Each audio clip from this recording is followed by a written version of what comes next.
Boa noite, professora Gisele Citadino. Prazer em falar com a senhora. Seja muito bem-vinda. Boa noite, Cosmo. Boa noite, Maria Tereza. Uma alegria estar aqui de volta com vocês. Prazer é todo nosso, professora. E, professora, este 7 de setembro no Brasil vai ficar marcado, hein, professora? Ataques contra as instituições, agressividade contra ministro do Supremo Tribunal Federal e muitas reações. Porém, teve indas e vindas nesta semana até este domingo, professora. Eu queria que a senhora trouxesse para a gente aí um panorama do que foi essa semana e as declarações antidemocráticas inflamadas do presidente Jair Bolsonaro no 7 de setembro.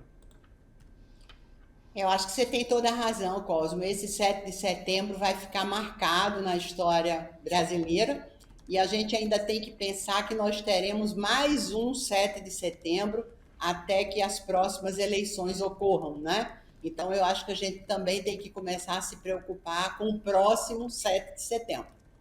Agora, eu acho que o sentimento de qualquer brasileiro razoável no dia de hoje, domingo, depois de ter visto tudo o que aconteceu nesses últimos dias, é um misto de alívio, né? Sem dúvida nenhuma, muito alívio, mas também, e é paradoxal isso, um sentimento de muita tristeza.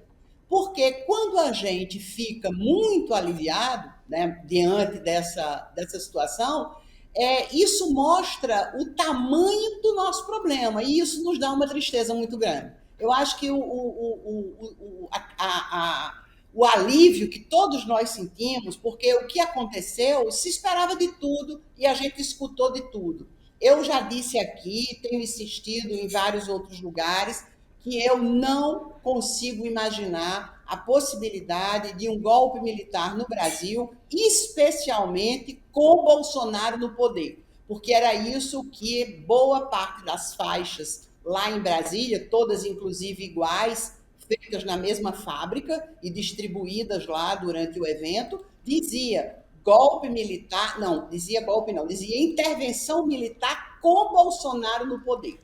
Né? Isso é a maior de todas as fantasias. Não há a menor possibilidade de que aconteça isso no Brasil.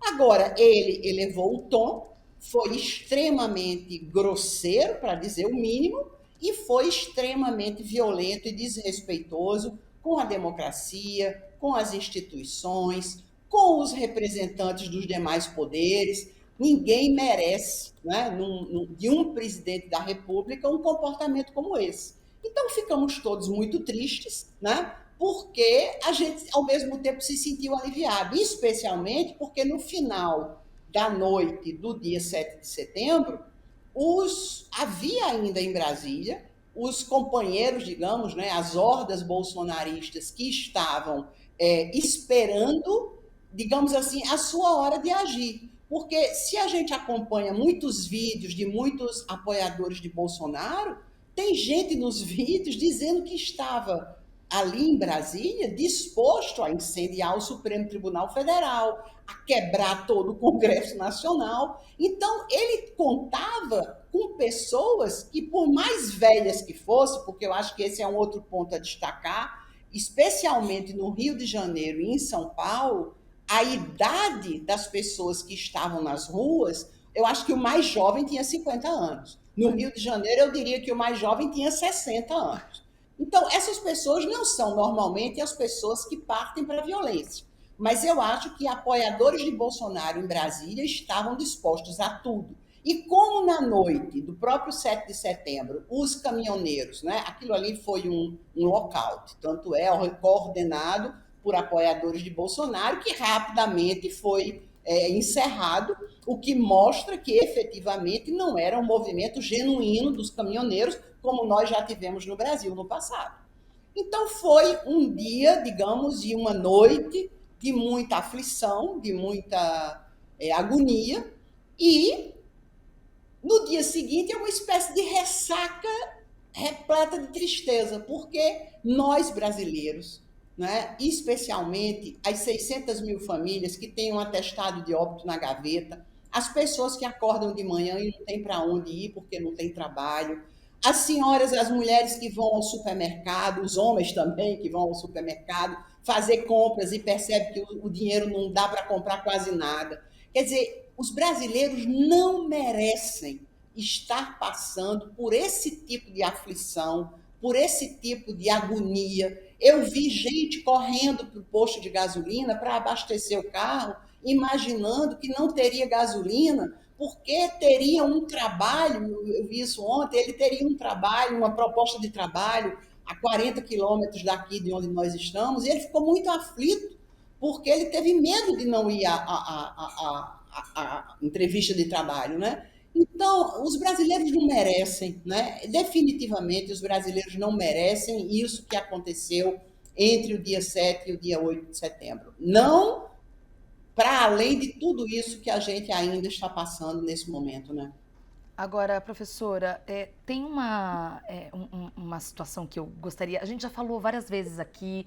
Eu estava até pensando antes da gente começar a entrevista com a senhora. Eu falei, ai, de novo a gente vai ter que falar com a professora sobre isso, mas é importante, porque essa ressaca que a senhora mencionou, ela também tem um outro componente na minha leitura, que é a impossibilidade de impeachment, apesar de todos os crimes de responsabilidade sendo cometidos desde a pandemia, a inação, a omissão e até a ação, né, para que a pandemia fosse descontrolada, entre tantas outras coisas, e esses ataques antidemocráticos. Mas a minha pergunta é, a gente sabe que, juridicamente falando, o STF, que tem sido... Bolsonaro ataca todas as instituições, mas direcionou o seu fogo ao STF, não pode abrir eles próprios, eles têm que ser provocados a isso. E vimos uma articulação política correndo para e passo, que num primeiro momento se levantou com a possibilidade de impeachment, mas agora também recuou depois da carta escrita para o Temer. Como que fica? Qual a possibilidade disso? E o que mais falta acontecer, afinal de contas, como crime de responsabilidade? Maria Tereza, é muito triste, talvez, o que eu vou dizer agora, mas eu vou te dizer o seguinte: para as elites brasileiras, essas mesmas elites que costuraram essa permanência do Bolsonaro agora, que costuraram o manifesto que ele publicou no Diário Oficial da União, essas elites, todas elas, incluindo o Procurador-Geral da República, incluindo Arthur Lira, o presidente da Câmara dos Deputados, essa gente tem uma preocupação muito maior do que Bolsonaro. E a preocupação qual é? É o retorno das esquerdas em 2022. Esse medo é maior do que o medo do que Bolsonaro pode fazer em termos de destruição do país. Essa é que é a verdade. Então, Bolsonaro pode cometer mais 200 mil crimes de responsabilidade. Não precisa mais cometer nenhum. Tem para todos os gostos. Exato. Né? Ele é um serial killer em termos de crimes de responsabilidade. É um todo dia. Então, a questão não é jurídica, a questão é política.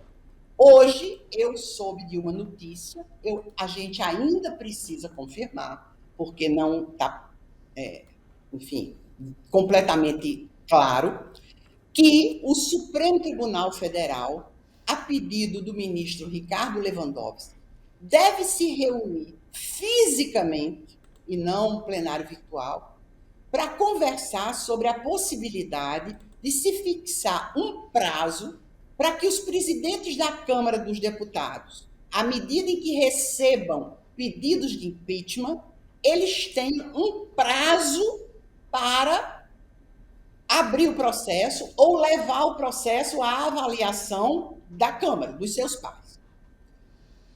Nesse momento agora, qualquer um de nós fica feliz com essa notícia. Por quê? Porque Arthur Lira pode vir a ser obrigado a apresentar o pedido de impeachment à Câmara. Mas eu acho que a gente tem que pensar de uma outra maneira.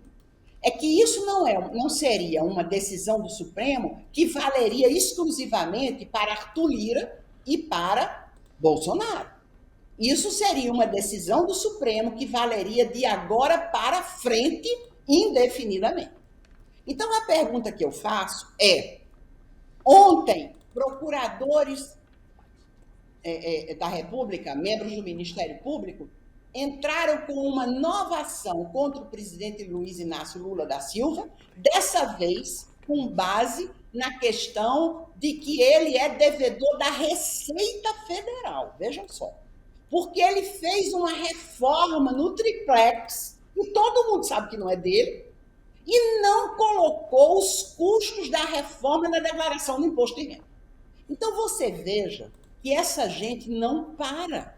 Essa gente não para. Então, vamos supor que o Supremo aprove essa ideia de um prazo para os presidentes da Câmara dos Deputados abrirem os processos de impeachment. Daqui a 2 anos, o presidente Lula, vamos imaginar, está eleito. Ou não é Lula, pode ser qualquer um outro. Está eleito.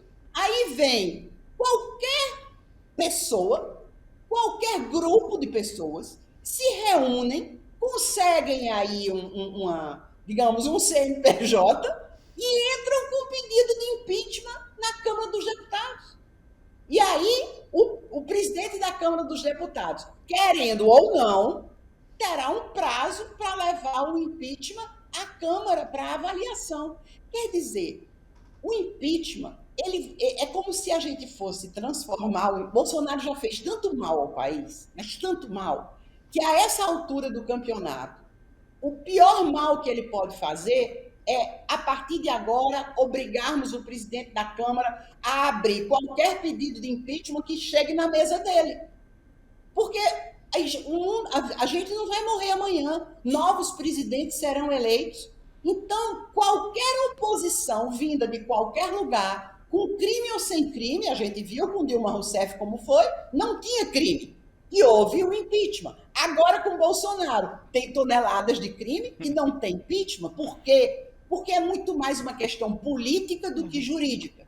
Então, eu tenho muito medo que o Supremo Tribunal Federal tome uma decisão jurídica que vá causar impactos políticos no futuro. Porque abre um precedente, né, professora? Porque se torna norma.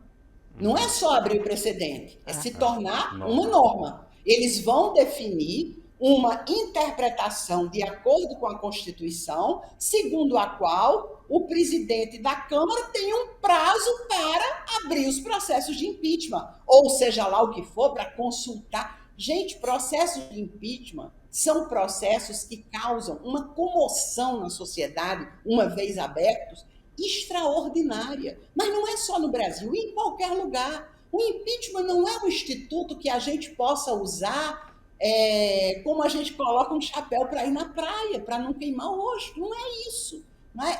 É um instituto que a gente usa no limite do limite do limite. Não é algo que você possa achar que maneja sem que haja um custo político muito grande para a sociedade. Então, a gente tem que pensar para frente. E não somente nesse momento agora. Há tantas formas de se livrar de Bolsonaro. O TSE pode caçar a chapa, mas aí nós vamos precisar convocar as eleições. Eles não querem isso. Poderíamos abrir o processo de impeachment? Poderia. O custo seria muito grande. Agora, a famosa alternativa a Bolsonaro, que não seja Lula, já existe? Não, não existe. Então, eu ainda aposto com vocês que se a direita brasileira e suas elites políticas não conseguirem uma terceira via viável para derrotar o ex-presidente Luiz Inácio Lula da Silva em outubro de 2022, eu não duvido que eles sejam capazes de voltar com Bolsonaro. Porque até hoje é a única pessoa que tem chances de ir para o segundo turno. É isso. Professora, infelizmente nosso tempo se esgotou hoje, foi mais curtinho. Gisele Cittadino, professora coordenadora do Programa de Pós-Graduação em Direito da PUC-Rio e integrante da Associação Brasileira de Juristas pela Democracia. Professora Gisele, obrigada pela participação aqui mais uma vez e até uma próxima. Obrigada, gente. Até uma próxima. Abraço, professora. Um abraço. Abraço.